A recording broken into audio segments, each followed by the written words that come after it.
mentioned as well. We have our next committee up, which is the Industry Research Committee. And speaking on behalf of them is Courtney Zukowski from Best Water Solutions. And Courtney is the chairperson of the Industry Research Committee. We're looking forward to seeing what the committee's been up to. Take it away, Courtney. Awesome. Thanks. Industry Research Committee. So you guys hopefully have heard already about some of the reports that we've been putting out. Most common that we have is tank and valve, RO market, business operations, and then cross correlation started last year. Tank and valve, that one's our heavy hitter since 1989. RO valve after that. Got a couple of updates on those that we worked on this year. If you can flip over to the next one on that tank and valve that's been going on forever. This year we added a new category that's for 1.5 inch and under in and out valves. Started collecting that data the beginning of this year. This was based on requests from members to try to help us distinguish which valves are getting used for which purposes. And got a second update that we worked on this year on the next slide. RO market trends report. So this is where we're gathering the data from manufacturers to try to see what's going on in the RO market. And new in 2024, we've added several new manufacturers. These reports are updated on a regular basis. These are accessible to all the members from the industry research page on the WQA website. And I'm going to go lickety-split here. On the next page, got a couple of new things that are brewing out. One is that business operations report. Let's see, we started that one in 2019. This is targeting dealers. It's gathering information from the dealers to help the dealers sort of get a benchmark of how they are doing versus other dealers who might be in the same geographical region, might be the same size that they are. You can narrow it down in various ways. It's a play to play. So if you are contributing data to this, then you will have access to the data from all of the other members who have contributed. We've been collecting the data about every 2 years. The next survey will come out in 2025. So expect to see that, and again, encourage all the dealers to submit it. So that way, again, you can get the data reports. And also same time period, we have actually a new report that we're doing. This is the manufacturer confidence report. Cool thing that came out of actually the manufacturer group. One report's already been launched last year. If you were at WQA, you probably heard about it. Manufacturer confidence report. It is a survey of, say, the CEO, C-level decision makers in the manufacturing members of WQA who are responding to various things about how they see both the economy at large, their businesses, optimism, pessimism, efforts that they're putting forth into new products or anything like that. It's a pretty wide scale report. And we're going to be doing this on a regular basis. The Industry Research Committee just took over that report, and we're going to have the next survey come out in spring 2025. We're looking at releasing that, or having that survey go out twice per year. And reports from that one should be available by 2025 mid-year leadership convention in the fall. So some exciting stuff. We welcome people to participate, whether a manufacturer or a dealer, lots of room for you. Great update from the Industry Research Committee. Sounds like it's a busy spring ahead, but those industry reports are such a great tool in commodities. So looking forward to seeing what the Industry Research Committee has come in this spring. Thank you so much, Courtney. All right, I told you this is going to be a great event filled with great updates, but also a lot of fun and a lot of things to give away. So let's break things up and do another giveaway. We're going to go ahead and use that chat box again. you know what, there's a lot of takeaways I want from today's event. Of course, we want to see what the committees and councils are up to, but maybe we need something new to watch, get through the cozy, cold weather that's coming. So what movie do you wish it was so good, you wish you could see it all over again for the first time? What movie would you pick? Go ahead and submit your answer in the chat box, and we'll have another winner before we know it. And one of my co-hosts will certainly give us some of the recommendations as well.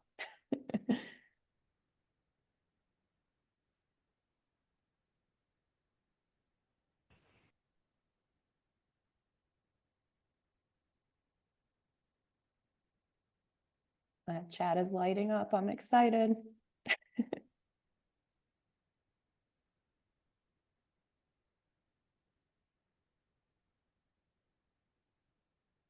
All right, we're going to give it another 10 seconds or so. What movie just you wish you could see it and get excited or feel that feeling all over again? Hear that soundtrack for the first time. Which one is it?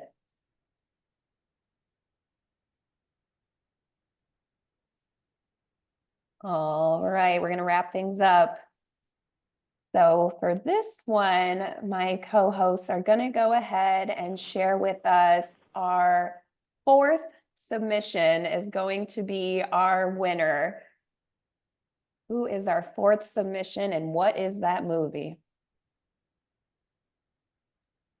It is Frank Brigano with Titanic. Titanic, such a Wow. classic.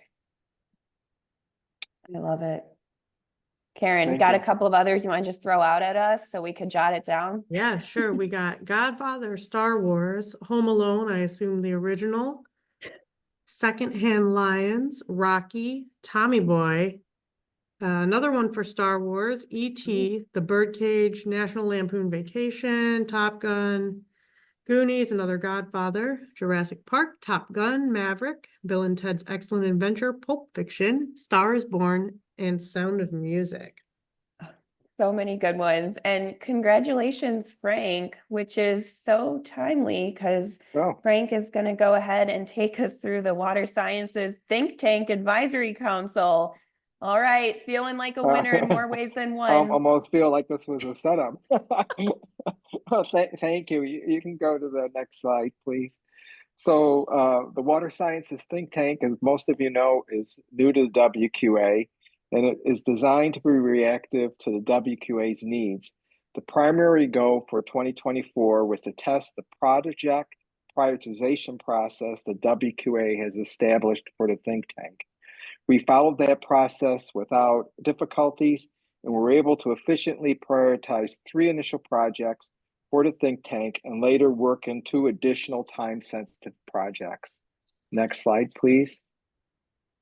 The 3 initial assignments were prioritized during the first quarter of 2024. The compensated hardness assignment supported WQA's professional certification and training department. Feedback from the think tank allowed WQA to broaden their guidance on this topic and heighten knowledge gaps that WQA is in the process of exploring.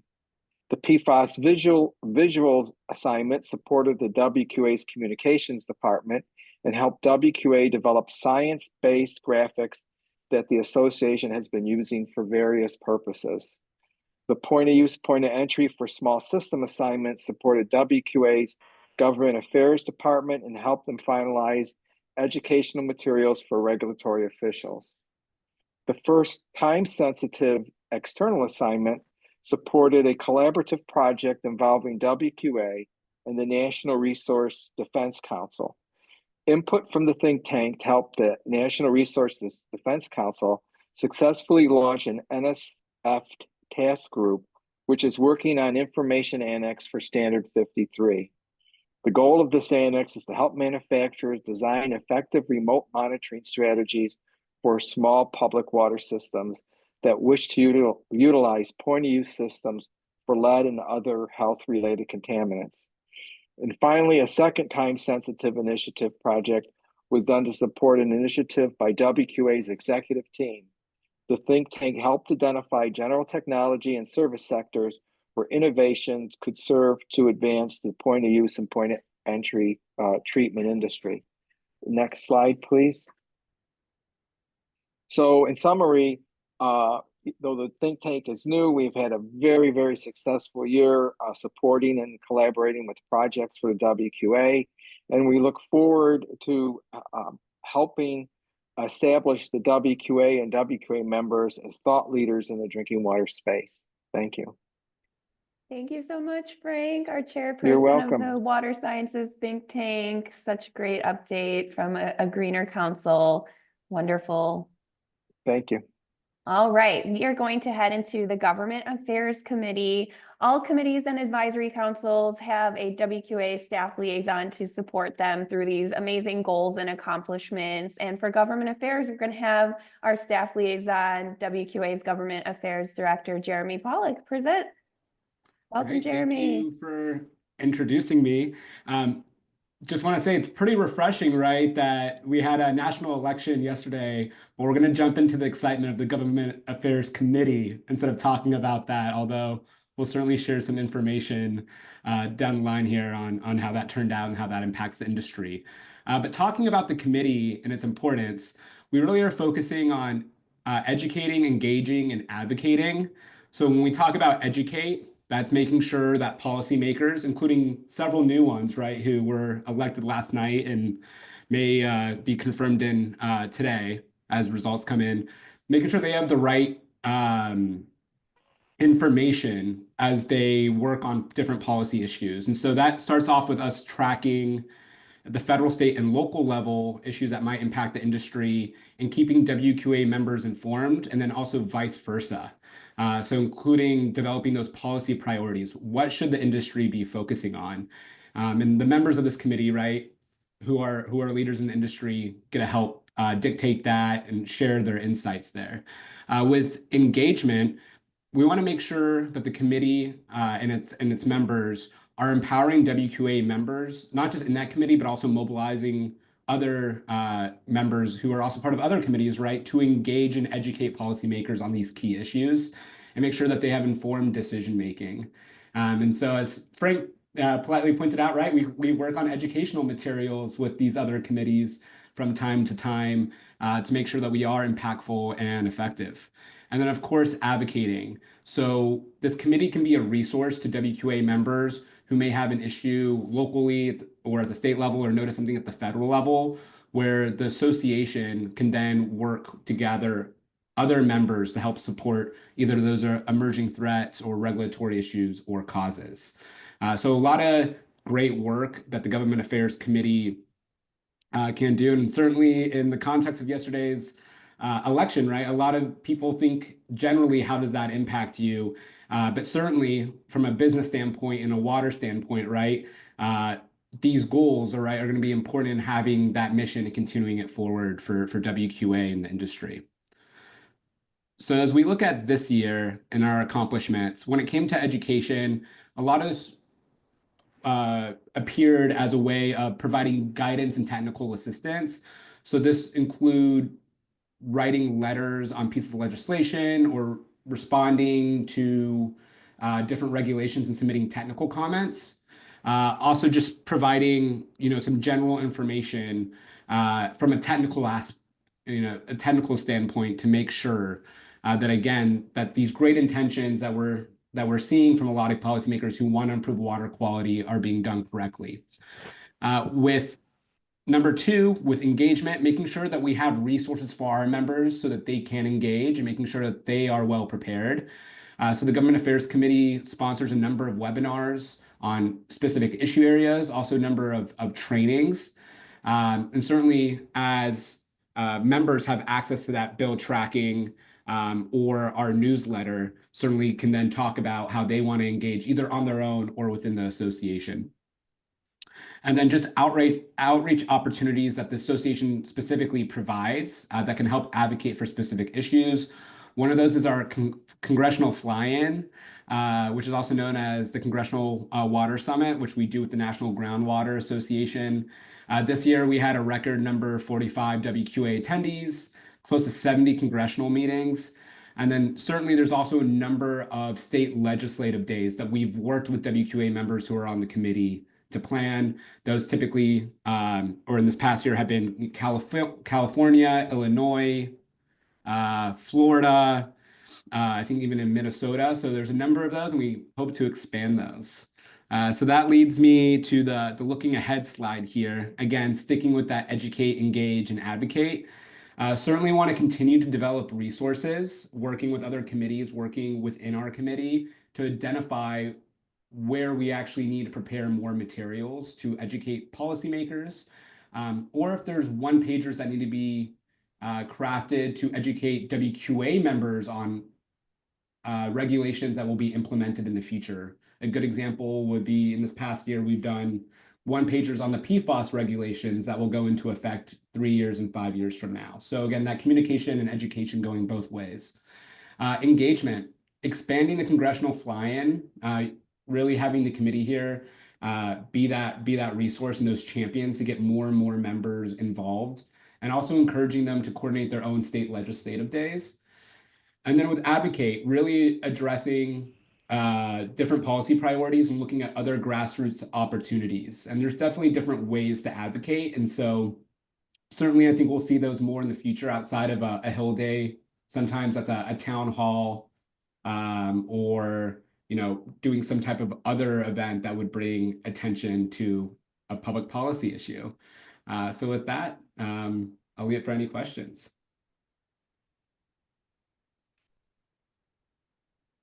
Thank you so much, Jeremy. And stay tuned as we get a little bit later in our summit. We have some great other live events, one of them coming from government affairs. It's always so great when we can host those virtual webinars and get everyone together in a virtual capacity.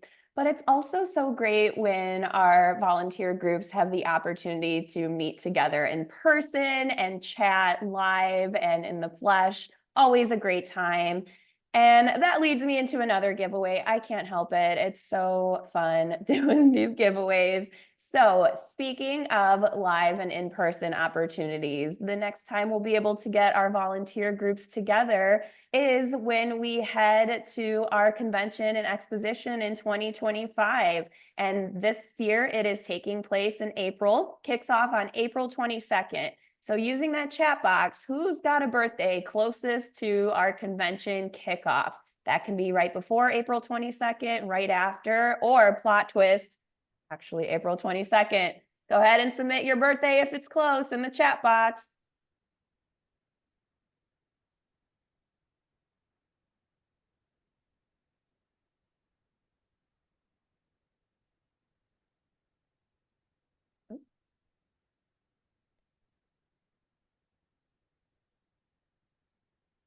Any spring birthdays?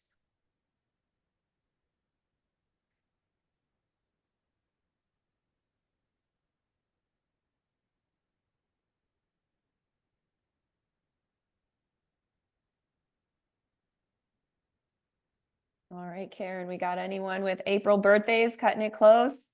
No April birthdays. No April birthdays yet. I see one in May.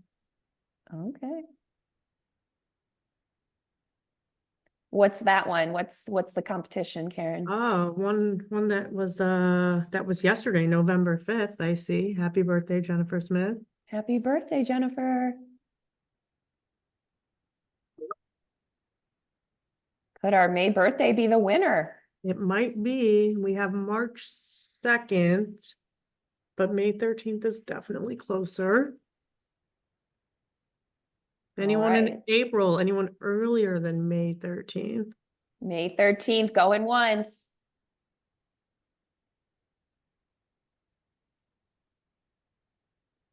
All right, who's our May 13th winner, Karen? All right, May 13th is, I'm going to butcher this name. Karthik Vangala? Yes, that's correct. Did I get it right? Yes.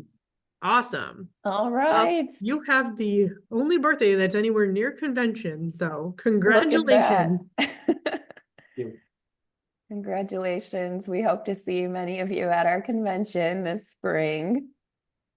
All right, jumping right back into things. We are going to hear from our Professional Certification and Training Committee. Cliff Hoshnaut with Pacific Purification is a certified master water specialist and the chairperson of this committee. Welcome, Cliff. Can't wait to hear what's going on here.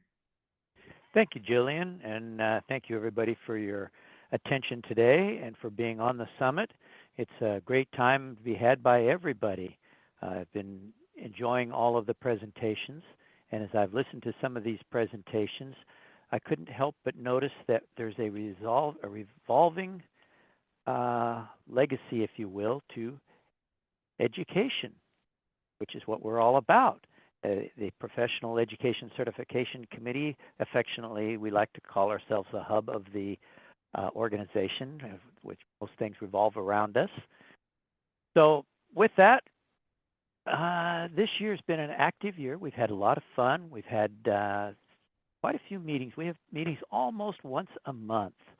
And the Education Committee undertook the challenge of developing a guidance template for WQA members to assist them with recruitment by identifying possible career paths and potential appropriate training that can and will support those pathways. So through several of the meetings, some of them quite fun, quite animated, we have mostly completed those documents, which we'll share with you in a minute or two.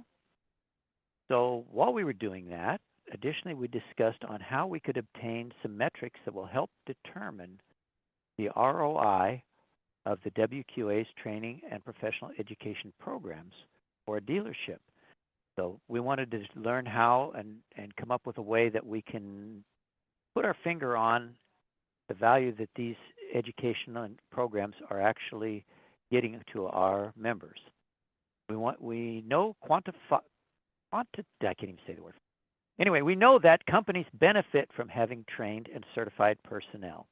So we wanted to see that this could be demonstrated quantitatively. You can move on to the next slide. So in order to do this, to achieve our goals, our committee has defined a list of tasks for several job responsibilities, starting out with route drivers, installers, junior and senior service techs. So after very spirited conversations and identifying these tasks, we dove a bit more deeply into what the expectations might be for a person fulfilling each of these roles. We listed some basic pointers for having training topics, schedules, timing, and progressions with the goal of not only ensuring the development of an employee into their current role, but also laying out a pathway for growth into a more senior and enhanced roles within an organization. So for determining the RO metrics, again, great discussions we had with the committee revolved around how we can collect and evaluate data using the Business Ops report and the Business Ops committee, and specifically around what questions and where and how we would help us to collect the needed data.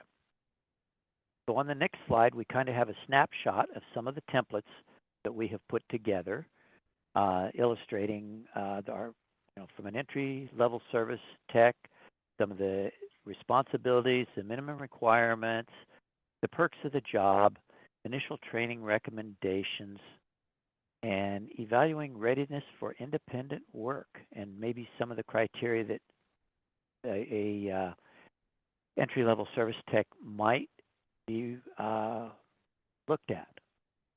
So we take a second if people want to kind of look through that. It's a fairly comprehensive document. We spent a tremendous amount of time, energy, and effort in coming up with these. And I want to thank all of the members of the committee that's on the call today for all of their great input on this. So we can probably move on to the last slide. So looking ahead for this year, obviously we'd like to complete and publish those training and development templates out for all of our members to have and to be able to integrate into their operations. And we want to complete those templates for the remaining job roles that we don't have already done. there's only so many hours in a meeting and so many meetings we can have and so much work that we can get done during those meetings. So we are still working on those.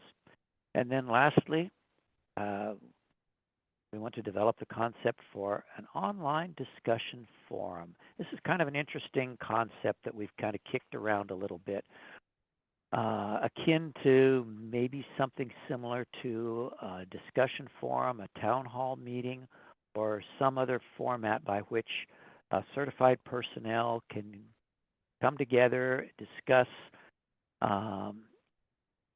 ideas for continuing education, mentoring, general questions, or just reaching out and keeping in touch with our other certified personnel to kind of develop that togetherness, if you will, within the organization.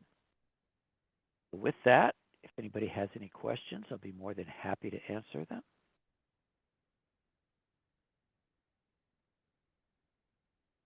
Thanks so much, Cliff. And what a great document that was curated too. So cool to see that on the screen.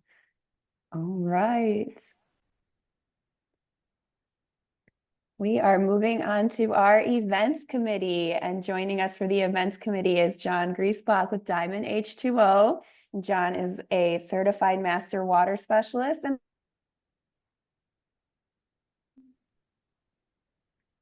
thanks, Jill. I appreciate the introduction, and welcome everyone to the Volunteer Summit. And thank you all for your time.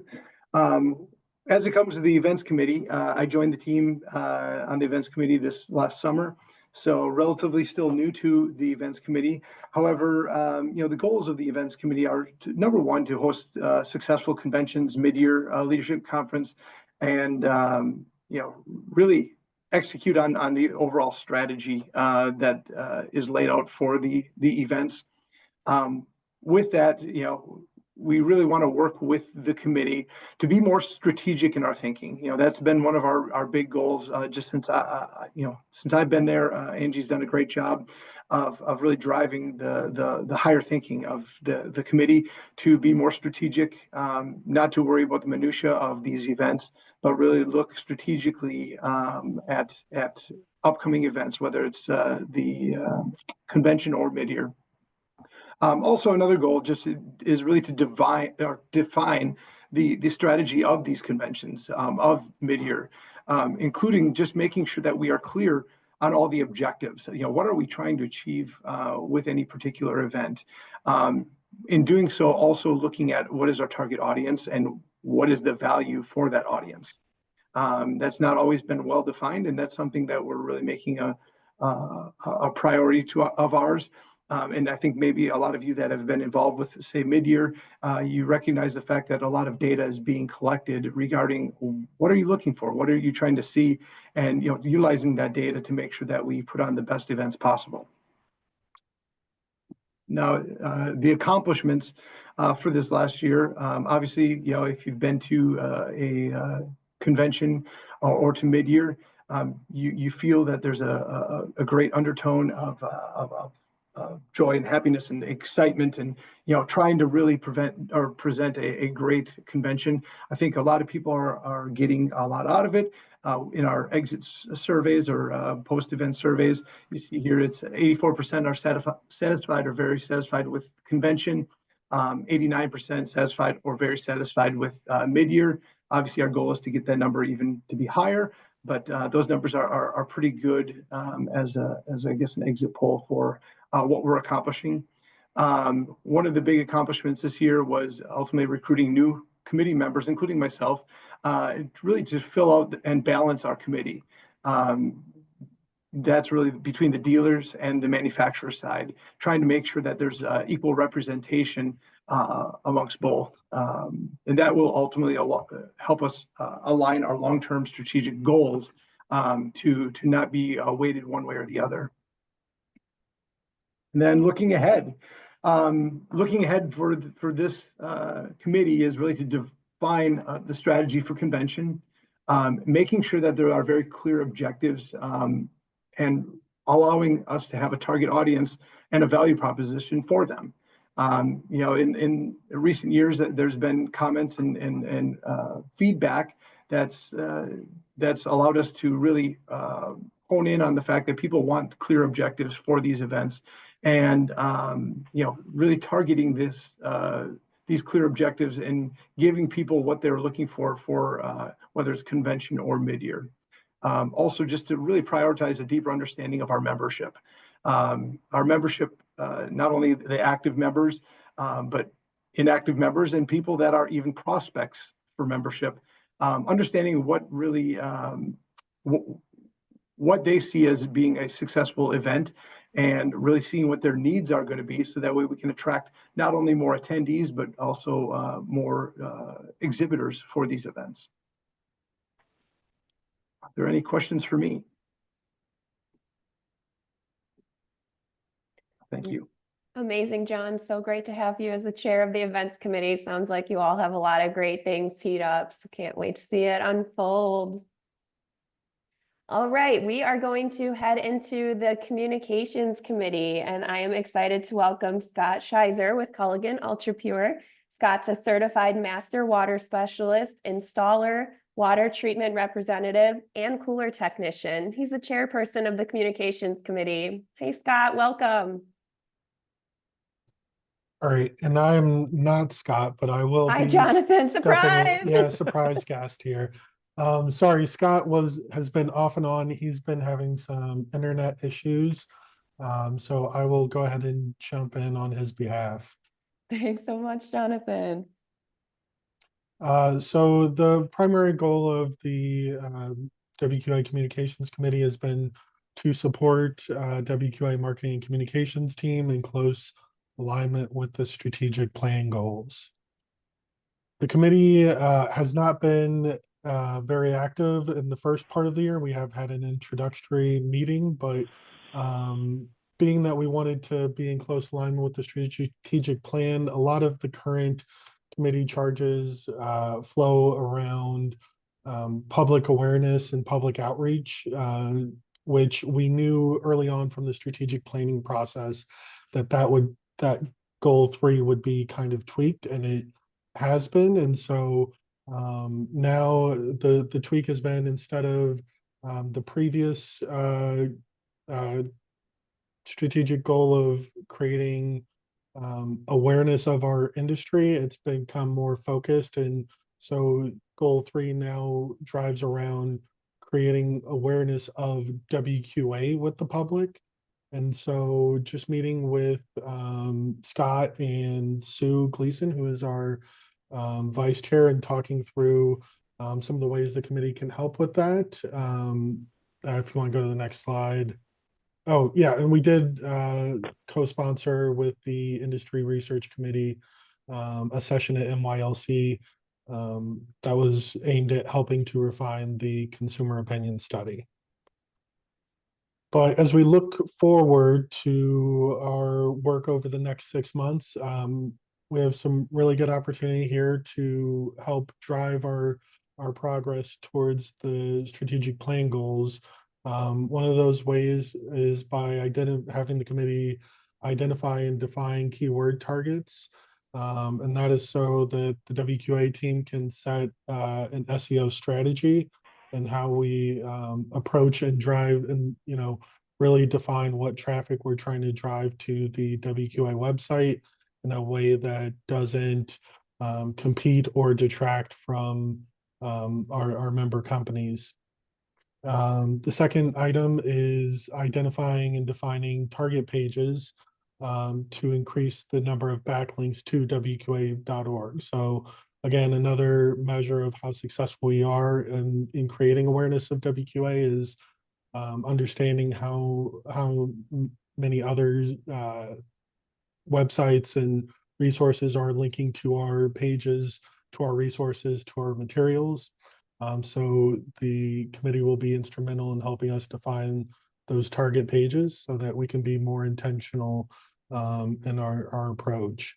And then 3, just similar to the events committee, just reworking the current committee charges to have more of a strategic focus and really understand how we can work together to drive meaningful communication of all of the great work that's being done by our volunteer committees and WQA staff. Amazing. Thank you so much, Jonathan, WQA's Vice President of Innovation, Staff Liaison for the Communications Committee. Sounds like it's going to be a great 2025. Love to see it. All right, let's do it all. It's giveaway time. Let's get another e-gift card out there. Let's feel inspired. We've been inspired by the committees and councils all afternoon. What's something that you've been reading or learning about lately that's really grabbed your attention? Throw it in the chat and we'll have a random winner soon. Could be a book, a TED Talk, anything you're learning about in any medium.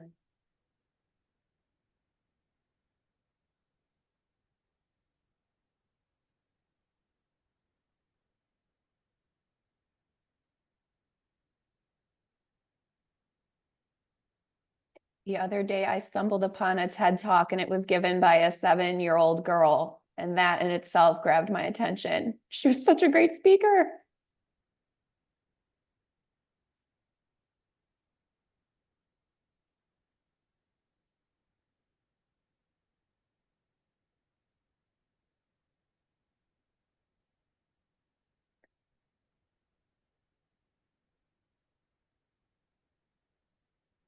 And Karen, you might have to share a little bit of the results too, because we might be jotting down these answers too. After today, we're going to have movies to watch. We're going to have TED Talks or books to read. We're going to have a big list of things to do after today's summit. We're going to give it another 10 or 15 seconds.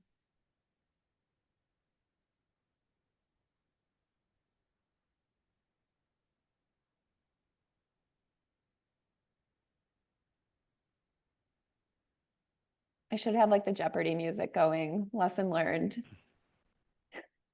All right, Karen, we are going to head into that chat box and check out lucky number 7, submission number 7.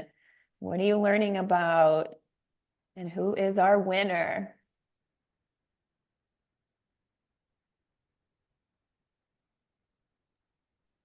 It is The Creative Habit from Tom Stern. All right, The Creative Habit. Congrats, Tom. Jotting down that. What other inspiration did we see in there, Karen?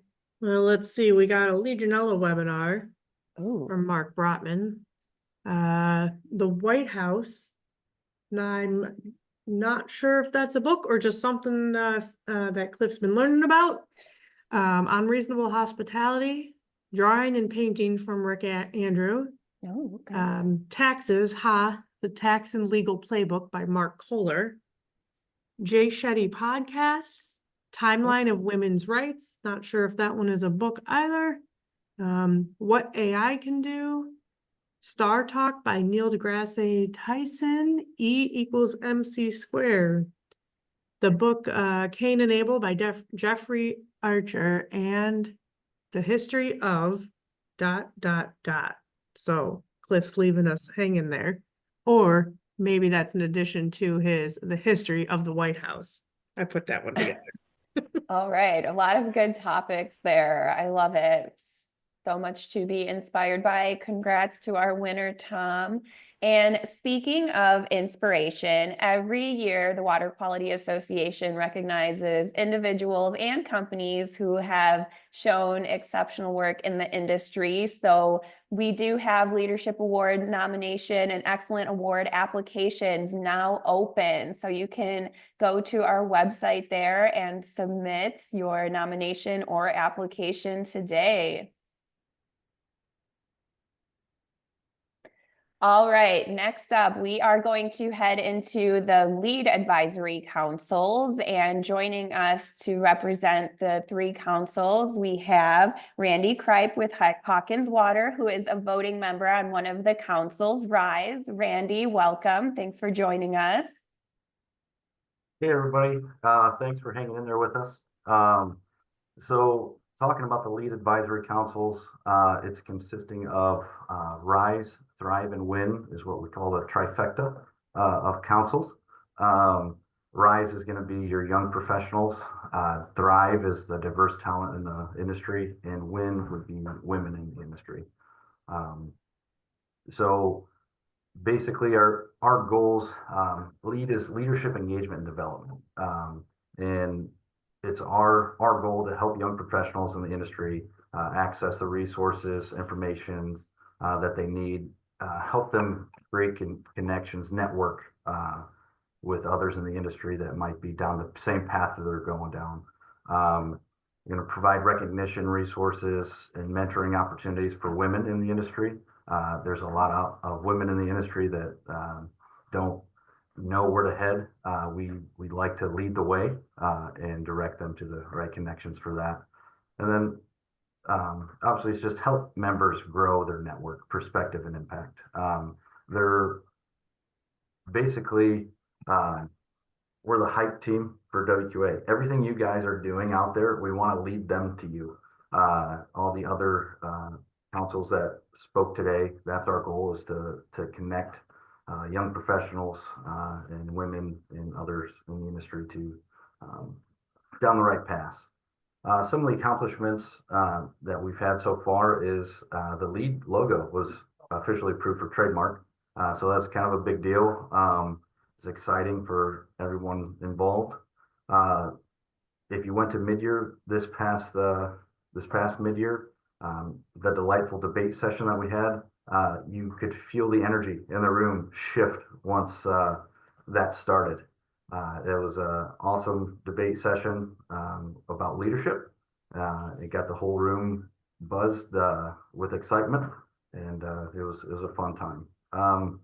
Another fun thing that we're doing is create the Day in the Life series.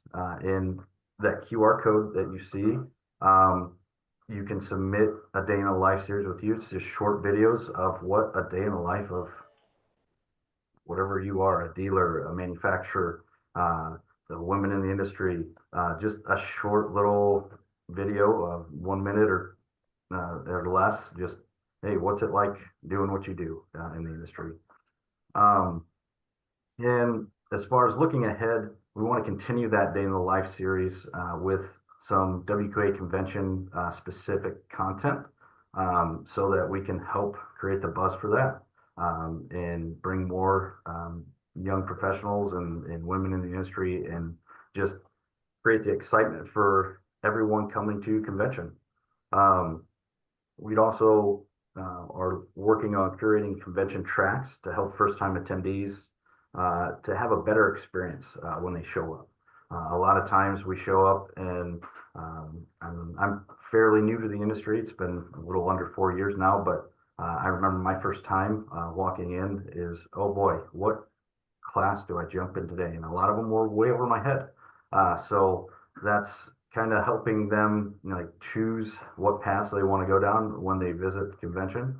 And then just be the welcoming face for members looking to volunteer for the first time, going out of our way, actually leading from the front and engaging them so that we can develop them into however they want to be helpful for the industry. So that's a big push of ours, is actually engaging the first time attendees and just kind of be the welcoming face for everyone coming on board. If you see those people standing against the wall, looking at their phones and not really knowing what to do or where to go, we want to reach out to them and just have the human conversation and help them network a little bit more for everybody that's all these committees that have already reached their greatness here. So we want to connect them to the right things.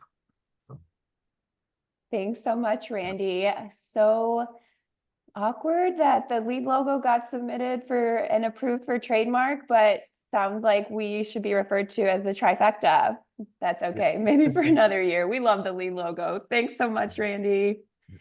So for the first time this year, I wanted to actually go ahead and speak on behalf of the WQA sections and highlight the sections, because certainly many of you may have participated in discussions with the sections, and they're such a great tool to get together and have fruitful discussions. So wanted to go ahead and shout out the sections to wrap things up. So WQA has 5 different sections. So we have our dealer section, our manufacturer, supplier, retail section, our state and regional WQAs, commercial, industrial section, and then our international section. And these groups, they just have one unified goal. There's so much to do, so many ideas to share. We get to understand different points of view, and really we just want to be cohesive and support and uplift the entire industry. So just a great reason to get together in the room. And these sections certainly are going to keep doing what they're doing because it goes fantastic. There's a lot of aha moments, a lot of great takeaways. So they'll convene twice a year and meet with their peers and just give some input and expertise on hot topics that are going on in the industry and may be relevant, of course, to the specific section that they represent as well. So we do have the in-person opportunities as well. So there are section roundtables at our convention, as well as our mid-year leadership conference, which we just had as well. So if you've ever sat in on a section meeting, thank you so much. We love the ideas, we love the expertise, and we certainly are looking forward to keep on doing what we're doing and give the sections a shout out. All right. This is actually something I'm going to save as the best for last, because we've gotten through all of the committees and advisory councils. It's been such a great afternoon. Love just being able to get a sneak peek of what all these volunteer groups are doing. And hopefully it's inspired you as well, whether you're in a group currently. Now you've kind of got your eyes on another committee that you want to look further into. So excited. We do have a big grand prize giveaway, but I'm just going to do a few closing announcements before we jump into that.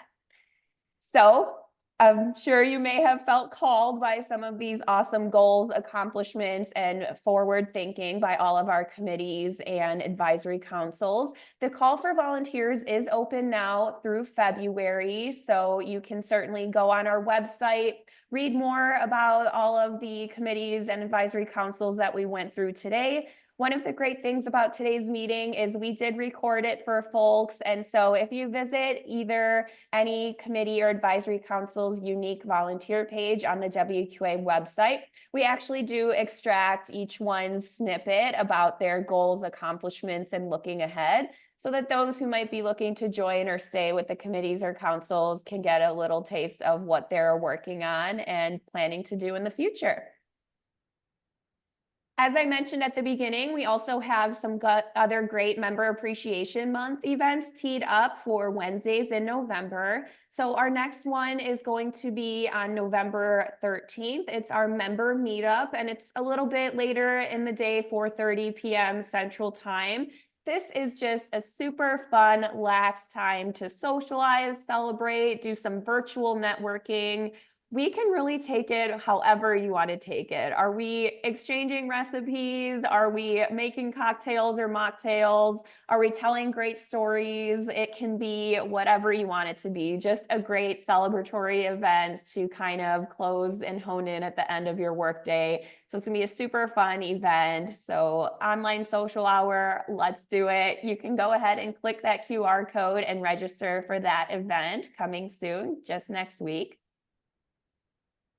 We also are going to have our government affairs team tee us up with a policy and advocacy webinar. So this is an hour-long webinar, and it's going to talk about all things government affairs. There's really so many great things that I know Jeremy highlighted a little bit on what the committee's working on, but there's a lot of different elements to government affairs and how you can be a part of the advocacy and strengthen your industry voice and get involved with government affairs.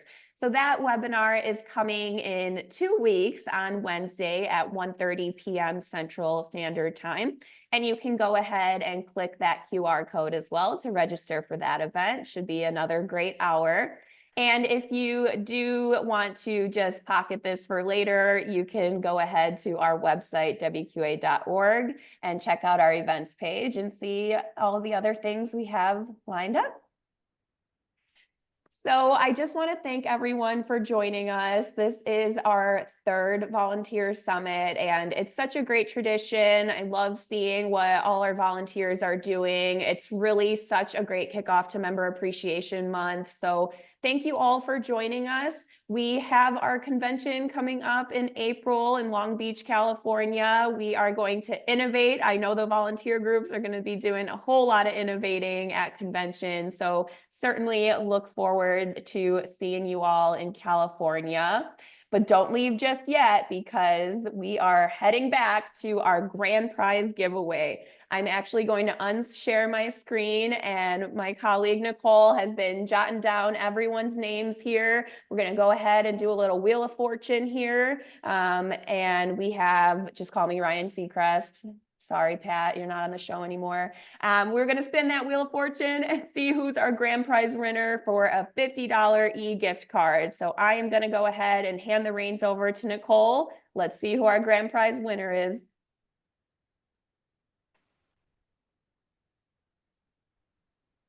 All right, if we can have a bit of a drum roll, please. And the winner is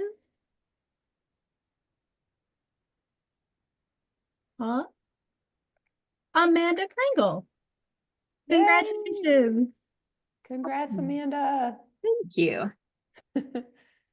All right, everyone. Thank you again so much for joining the summit. If you've won one of our giveaways today, you'll hear from me soon to get your e-gift card. And I hope you have a great Wednesday, a great rest of your week. Once again, this month and every month is all about you. Thank you for all you do for the industry, and we'll see you next time.